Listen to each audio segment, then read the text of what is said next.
नमस्ते। मैं हिप्नोथेरेपिस्ट सुनेत्रा जावकर। इससे पहले जो फर्स्ट एपिसोड था उसमें हमने फोकस इस विषय पर चर्चा की।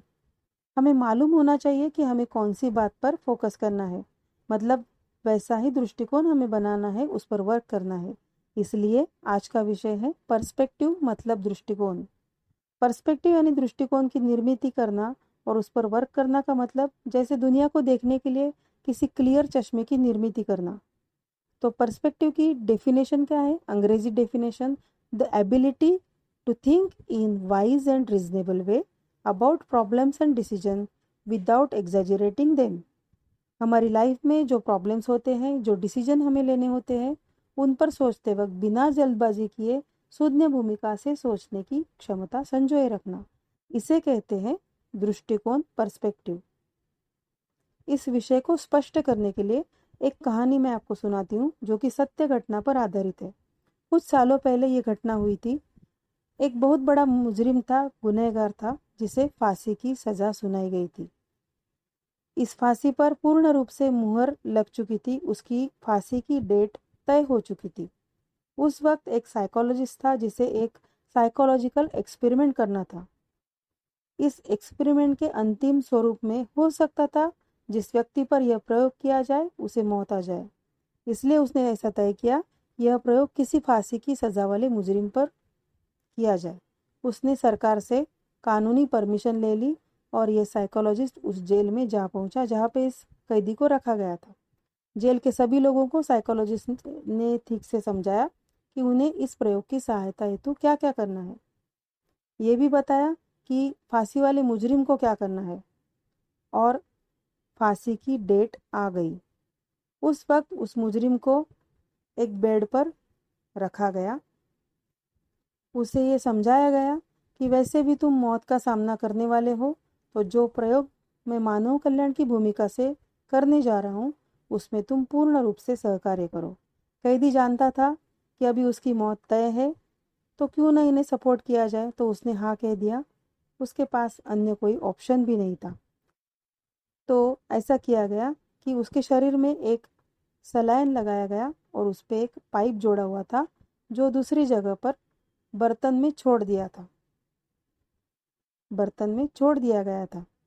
उसे ये कहा गया कि तुम्हारे शरीर से अब एक एक बूंद खून निकाला जाएगा और उस बर्तन में इकट्ठा किया जाएगा। जिस वक्त तुम्हारे शरीर का पूरा खून खत्म हो जाएगा, ठीक उसी वक्त तुम्हारी मौत आ जाएगी और तुम्हारे शरीर का सारा खून उस बर्तन में इकट्ठा हो जाएगा। कैदी ने यह सब बात एक्सेप्ट कर ली। उसने ये भी एक्सेप्ट कर लिया कि अभी जिस वक्त मेरा खून पूरी तरह से निकल जाएगा तब मैं मरूंगा, धीरे धीरे खत्म हो जाऊंगा। वह उस आवाज की तरफ देखने लगा, सुनने लगा। टप टप टप। उसे मालूम था अब वो मौत की तरफ बढ़ रहा है। देखा जाए तो सच्चाई ये थी कि उस व्यक्ति का एक बूंद भी खून निकाला नहीं जा रहा था, बल्कि ऐसा माहौल बनाया गया था जिससे उसके मन पर गहरा असर पड़े। वहां पे पानी की अरेंजमेंट की गई थी जिसकी आवाज टप टप ऐसे आ रही थी। उस कैदी ने एक्सेप्ट कर लिया था। उसके मन की यह धारणा बना ली थी कि कन्फर्मली उसे कैसे मौत आने वाली है। तो खून निकलना मतलब कि वैसा माहौल बनाना शुरू हो गया। धीरे धीरे टप टप टप आवाज आ रही थी जो एक पल में रुक गई। जैसे ही आवाज रुक गई उसके अगले पल उस कैदी की मौत हो गई। सिर्फ साइकोलॉजिकल इम्पैक्ट की वजह से वह मर गया। यहाँ पर क्या किया गया था? यहाँ पर एक विशिष्ट दृष्टिकोण तैयार किया गया था कि उसे किस प्रकार से मरना है, जैसे कि उसे मौत का प्रोग्राम दिया गया था। ये प्रोग्राम सिर्फ दिया नहीं गया था बल्कि उस व्यक्ति ने उसे ग्रहण किया था पूर्ण रूप से, क्योंकि उसकी वह अनिवार्यता थी। साइकोलॉजिस्ट को जैसा रिजल्ट देखना था वो देख चुका और उसकी मृत्यु भी वो देख चुका। अभी इस पर्सपेक्टिव विषय को और थोड़ा स्पष्ट करने वाले मैं कुछ और उदाहरण बताती हूँ। भूतकाल में घटित हुई कोई इंटरेस्टिंग घटनाएं अभी मैं बताने जा रही हूँ जो शायद आपको पता भी हो। बहुत साल पहले एक कार्टून सीरियल आती थी जिसका नाम था सिम्पसन। हाल ही में वो सीरियल कंप्लीट हो गई, मतलब बंद हो गई। बहुत आश्चर्य करने वाली बात यह है कि उस सिम्पसन सीरियल में ट्रम्प नाम का एक कैरेक्टर था और उसमें भी, उस सीरियल में भी वो राष्ट्राध्यक्ष दिखाया हुआ था। आप इस छवि में देख सकते हैं कि कार्टून में दिखाया हुआ सीन और प्रत्यक्ष आज की तारीख में घटित हुआ सीन, दोनों में कितनी समानता है। जबकि प्रत्यक्ष रूप में अमेरिका के राष्ट्राध्यक्ष मिस्टर ट्रम्प है। आप सब जानते हैं कि ट्रम्प राष्ट्राध्यक्ष बनते वक्त बहुत सारा नाट्य हुआ था। इस नाट्य का भूतकाल की किसी भी घटना से कोई भी संबंध नहीं है जो इस कार्टून के सीरियल में दिखाया गया था। फिर भी हास्य निर्मित हेतु इस कार्टून की सीरियल में बाकी पात्रों के साथ ट्रम्प यह कैरेक्टर रचा गया और दिखाया गया। ऐसे बहुत सारे मूवीज, सीरियल क्लिप्स हैं जिसमें दिखाई दिए हुए पात्र आगे के आने वाले समय में सचमुच घटने वाली घटनाओं में प्रत्यक्ष रूप से थे। जो दिखाया गया था वह प्रत्यक्ष रूप में घटित हो चुका है। और एक उदाहरण बताती हूँ। एक कोरियन सीरीज थी। इस सीरियल में कोरोना वायरस, इस महामारी का उच्चारण किया गया था और सब दिखाया गया था। वो सभी घटनाएं आज की तारीख में घटने वाली घटनाओं से बिल्कुल मैच कर रही है। उसमें 14 दिनों का इंक्यूबेशन पीरियड दिखाया गया था। ये पीरियड भी आज की तारीख में सेम है, जबकि यह सीरियल 2018 में बनाई गई थी। ठीक इसी तरह से हम सबको पता है कि ऐसे बहुत से मूवीज, क्लिप्स, सीरियल इंटरनेट पर उपलब्ध है जिनमें महामारी का विषय आ चुका है। और ये बहुत आश्चर्य की बात है कि उसमें जो भी दुविधाएं, वारदातें, डिटेल्स बताई हुई थी वह सब आज प्रत्यक्ष रूप में हम सब महसूस कर रहे हैं, देख रहे हैं। अब और एक उदाहरण बताती हूँ। हम कोई हॉरर मूवी देखने जाते हैं तब हम क्या करते हैं? टिकट निकाल कर डरने बैठ जाते हैं हॉरर मूवी के पर्दे के सामने। हमें मालूम होता है कि एक्चुअल में कोई भूत है नहीं, सिर्फ हम मूवी देख रहे हैं। सिर्फ हम ही नहीं, हमारे साथ बहुत सारे लोग वहाँ पे डरने के लिए आके बैठे हुए होते हैं। तो हम सब क्या कर रहे होते हैं उस वक्त?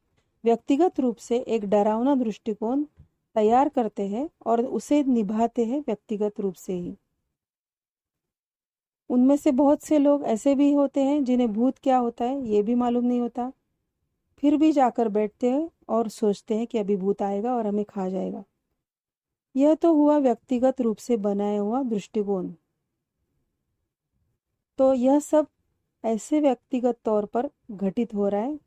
वैसे ही उदाहरण मैंने बताए, उसमें यह स्पष्ट रूप से दिख रहा है कि जैसे हमने स्वयं के मन में एक दृष्टिकोण बनाना शुरू किया, उसी प्रकार से उस भूतकाल के सीरियल के इम्पैक्ट से हमने एक दूसरे को ना जानते हुए भी सामूहिक रूप से व्यक्तिगत मन में और साथ ही साथ यूनिवर्सल मन में, मतलब यूनिवर्सल माइंड में वो सब बातें डालना शुरू किया था जो सब आज हम प्रत्यक्ष रूप से अनुभव कर रहे हैं। वैश्विक मन में सब विचार, वाइब्रेशन, धारणाएं, इन्होंने किसी को बिना एहसास किए एक विशिष्ट भौतिक मूर्त स्वरूप धारण किया हुआ है। ये आज के दौर का एक डरावना सत्य है। हम सबको आगे होने वाली घटनाओं का दृष्टिकोण, जो कि आगे की लाइफ का बेस हो सकता है, उसे हमें साफ सुथरा और विशिष्ट कल्याणकारी बनाना सीखना चाहिए। जरूरी नहीं है कि हर वक्त यह दृष्टिकोण बहुत ज़्यादा सकारात्मक हो, परंतु इस प्रकार से आत्मघात करने वाला या अनिश्चित काल के लिए विषाद देने वाला ना हो, इसका ध्यान हमें रखना है। और यही इस पर्सपेक्टिव विषय का तात्पर्य है। अब मैं आपको और एक उदाहरण बताती हूँ।